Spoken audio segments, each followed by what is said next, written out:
This is 451. Welcome to Wembley and League Two. League Two indeed at this magnificent stadium and its 90th anniversary.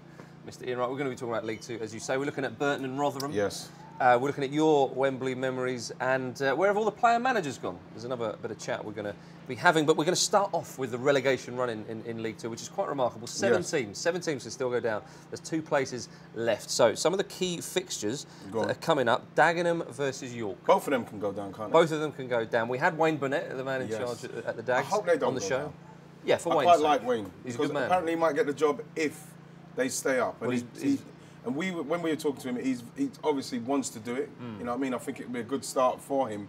And so if he can keep them up, then, you know what I mean, that will help him to get the job. So that's why I want the Daggers to get it. Right, so such a key fixture, that one. Yeah. Wimbledon versus Fleetwood is another one. Wimbledon trying to stay up. Fleetwood are kind of mid-table. Yeah. Wimbledon at home. Wimbledon look as though they're in the best position there with regards to fixtures. You'd fancy them to win that, would you? You would fancy them to win it, but I get a lot of stick from Wimbledon fans because of the MK Dons and all that franchise stuff. So if Wimbledon went down, it wouldn't bother me too much, if I'm going to be totally honest.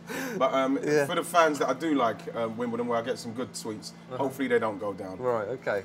Well, that's Wimbledon Fleetwood. And Northampton versus Barnet. Northampton in the playoffs. They've got, of course, our man, the Beast, is in there. Yeah, Fenwell.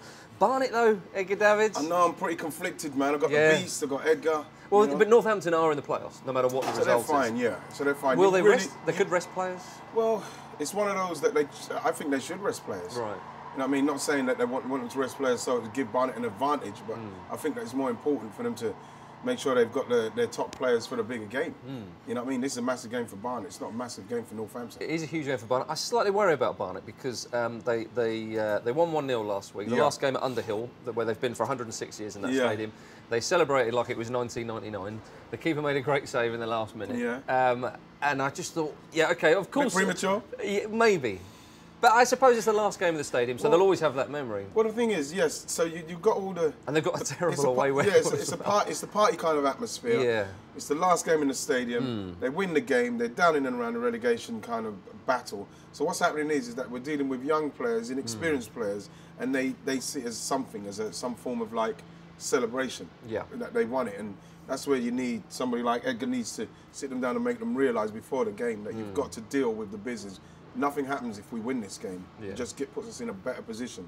And that's what you want to try and tell us players. But they're inexperienced players, and I most probably would have reacted the same if I was that age. I would have done that. True.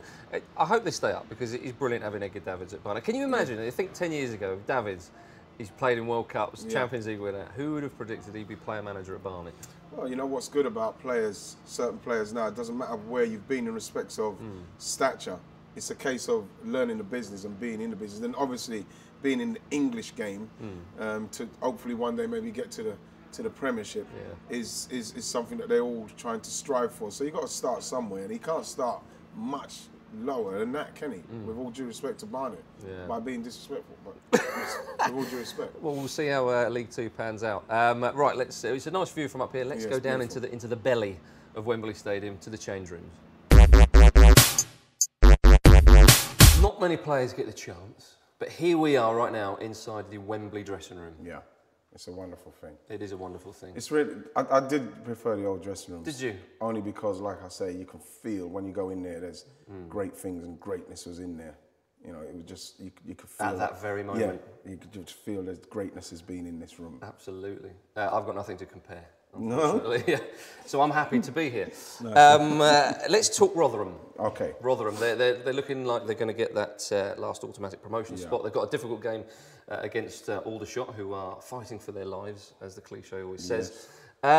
We've asked some Millers fans to give an insight into their club. They've won the last 4 games. They could be caught by Cheltenham, though, if they lose and Cheltenham win at home to Bradford City. So there's still all to play for. Well, there is still all to play for, and it's never done until it's done, is it? You know what I mean? Because players feel pressure. You feel pressure when, you know, it's like, I was watching Brentford the other day, you know what I mean? Brentford going for a bloody promotion, and they get beaten by a team that's relegated. It's pressure gets to players, and that's what you've got to try. And Aldershot must win that game. Well, Aldershot must win, and so they've done well all season, so they should just go to what they know. They play pretty good football. They're playing really good stuff. So just try and just see the team off, see him off. And a manager like Steve Evans is not. I like Steve Evans. He's not going to be taking his foot off the gas anytime soon. No, he done very well at Crawley. He did. You know what I mean? It was one of those where I was thinking, you know, he's leaving there to go to Rotherham. I thought, oh, you know what I mean? It's a big move for him, bold move, and he's done it, and he seems to be doing pretty well there as well. And at the New York Stadium. I like the sound of it. There's a bit of glamour to Rotherham.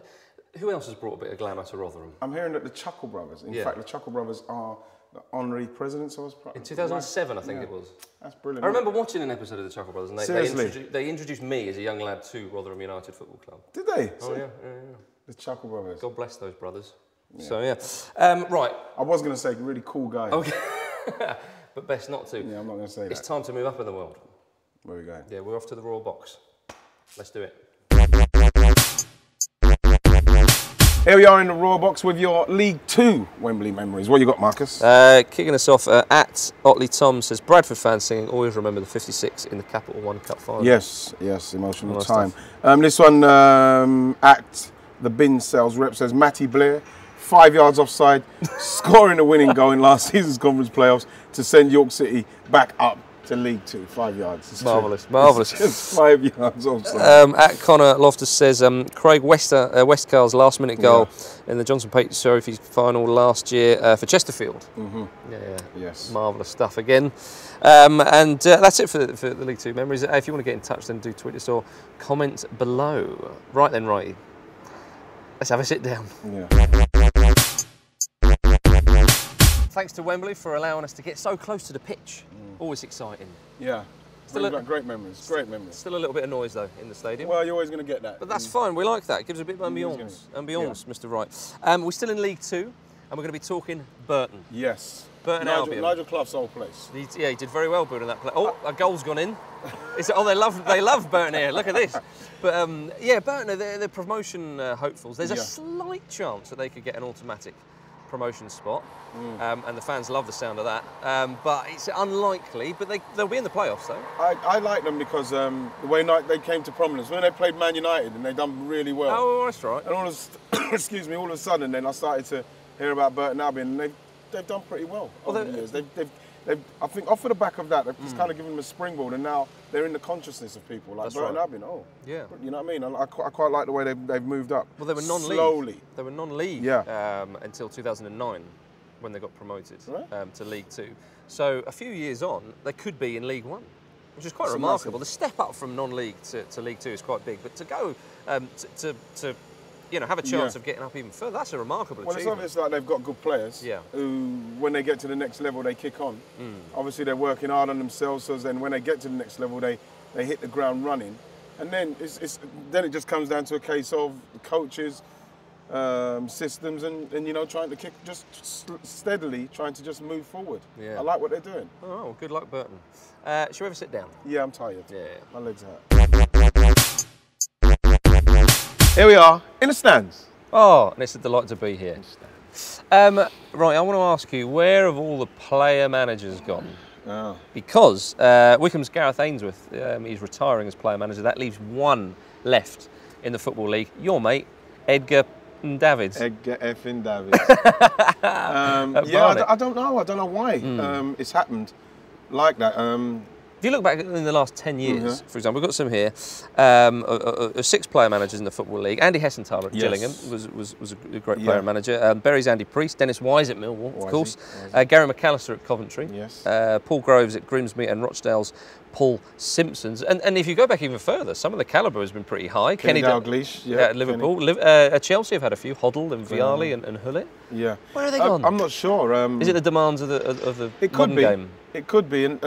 And a lot of the times I found that you'd get a player manager because maybe a manager's gone, and then they step up and then they do pretty well and they keep it for some reason. I don't know, but now I don't know. There's so much to be done. Yeah. Well, if you look at Edgar Davids at Barnet, he has Paul Fairclough, who oversees the academy and the contracts and all that. He's got a Dutch coach who takes charge of some of the games and training. Yes. So he's delegating. Yeah, exactly. Davids is freed up to play and pick the team and do more of those kind of things. And I'm not sure. Is that the way to do it? Maybe, and maybe, I don't know, while the players are still playing, they haven't maybe got the right qualifications in respects of badges there is that, and stuff like that. So maybe that's why. Yeah. As well, there's not so many now, but I'm not sure. I always found that it seems like a very, very tough job to do, being the manager and the player.